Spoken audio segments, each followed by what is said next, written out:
Once upon a time, in a big city full of tall buildings and busy people, there were two famous men named Adam Schiff and John Kennedy. They were both part of something called Congress, where important people worked together to make laws and help run the country. Adam Schiff was known for being super serious. He wore suits every day, talked with big words, and always acted like he had everything under control. But little did everyone know, Adam had a secret past that he hoped no one would ever discover. John Kennedy, on the other hand, was like a friendly grandpa. He told funny stories, laughed a lot, and always asked tough questions. He believed in telling the truth, even when it was hard, and he had a feeling Adam wasn't telling the whole truth about something very important. One bright morning, the two men were invited to a big TV show called Truth Time Live. It was a special day, because millions of people would be watching them live on TV. Kids, parents, and even the president were watching. The host, a cheerful lady named Sunny Sparkle, welcomed them with a big smile. "Today, we have Congressman Adam Schiff and Senator John Kennedy with us," she said. "Let's talk about honesty, leadership, and maybe even a few surprises." Adam smiled politely. John winked at the camera. They started talking about laws and rules, and things that made most kids yawn. But then, something amazing happened. John leaned forward and said, "Adam, I have a question. Do you remember the year 1992? Adam's smile froze. His eyes blinked fast. Yes, of course," he said nervously. John pulled out a big brown folder with a shiny red sticker that said Top SE Secret. "Until now." The crowd gasped. The camera zoomed in.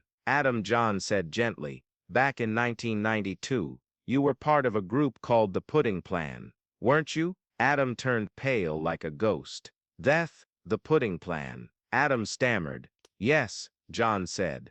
"The plan where you promised your classmates unlimited chocolate pudding at lunch, but you secretly kept all the pudding coupons in your locker." The audience gasped again, louder this time. Kids watching at home dropped their juice boxes. Adam's hands began to shake. "That was so long ago. I was just a kid." John nodded. "That's true. But instead of apologizing, you acted like it never happened. And guess what?" He pulled out a tiny silver spoon from his jacket pocket. "We found the pudding spoon with your name on it, hidden behind the old school cafeteria wall." Adam's knees wobbled. Sunny Sparkle looked shocked. "Is this true, Mr. Schiff?" Adam gulped.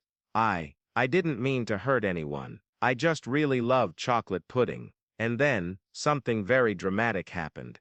Adam Schiff collapsed right into his chair, holding his head in his hands. "I should have told the truth," he whispered.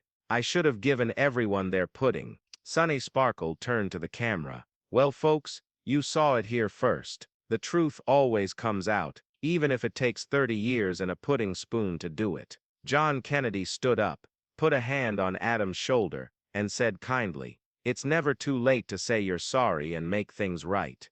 Adam sniffled and nodded. "I'll send everyone pudding, even the vanilla kind." The audience cheered. Kids at home clapped. And in that moment, something magical happened. Adam Schiff learned that being honest, even about silly mistakes, was the most important thing of all. Later that week, Adam wrote a letter to his old school, returned the pudding coupons, and even donated a giant chocolate fountain to the cafeteria. Everyone forgave him, and he felt lighter, like a balloon floating in the sky. From that day on, Adam and John became unlikely friends. They still disagreed sometimes, but they always told the truth, even when it was hard. And as for the spoon, it now sits in a glass case in the school hallway, with a golden sign that reads, "The Truth Spoon. Always tell the truth, even about pudding."